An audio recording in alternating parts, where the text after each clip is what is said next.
So you finally get to that dream spot you've always wanted to fly, you pull out your drone, you're ready to launch, but you're hit with the message that the drone just won't take off. What the heck is going on? Hey everyone, it's Ian here from Coastal Drone, and today we're gonna show you how you unlock your DJI drone so you can get back in the air as fast as possible. So it's worth noting that even if your drone is under 250 grams like these guys here, and it's classified as a micro drone, you still need to go through the unlock process if you're gonna fly in what's called a DJI authorization zone. So around the world, DJI still has this fly safe authorization zone, except potentially for the USA and other areas where DJI has now removed the unlocking system. And there's two different types of systems, the blue and the red zones. So let's talk about those real quick.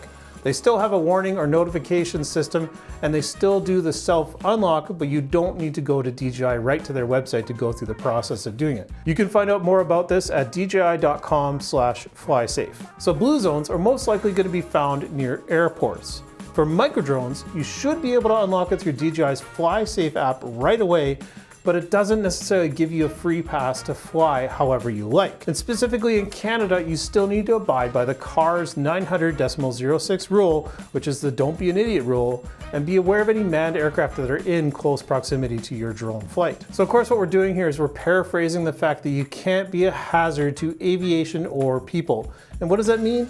Well, don't fly more than a couple hundred feet above the ground. This isn't a hard and fast rule, but it's a very strong suggestion. What else shouldn't you do? Well, you shouldn't fly in the approach or departure path for a runway, and don't fly beyond line of sight for the drone, especially near an airport.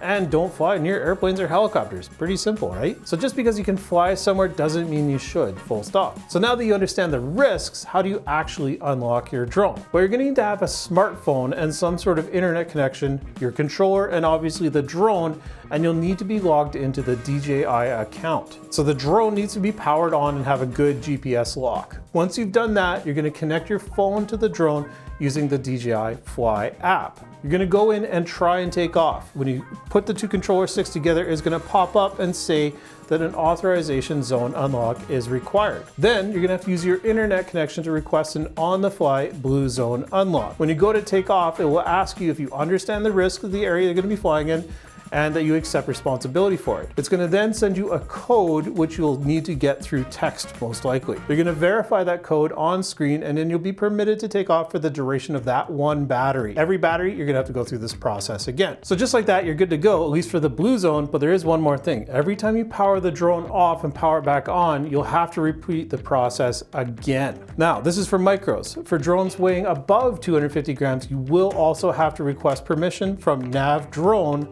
and also hold an advanced pilot certificate, because most likely the blue zone is in an advanced area or there's controlled airspace. So let's talk about red zones. If it's a red zone, you're gonna have to go through a few more hurdles, but don't worry, it's not really that difficult. Red zones are typically very close to airports, like within the direct vicinity of a runway, and in this area you're gonna have to take some extreme caution because you'll be likely flying in close proximity to manned aircraft and other high-risk operations. So how do you get approval? First, you'll need to go through DJI's FlySafe website, upload some basic information about yourself and the flight, including probably some sort of proof of authorization. Someone at DJI will then look at the circumstances and they'll approve it or disapprove it based on the situation and the risk level. You should hear back fairly soon, but it can take several days or weeks until you hear anything, so make sure you give yourself plenty of time before the flight. If DJI approves it, then they will send you back a new firmware for your drone, which includes the FlySafe database update. You'll then launch the app with the drone turned on and install it while you're at home. The goal is to get everything done beforehand, so on the day of the flight,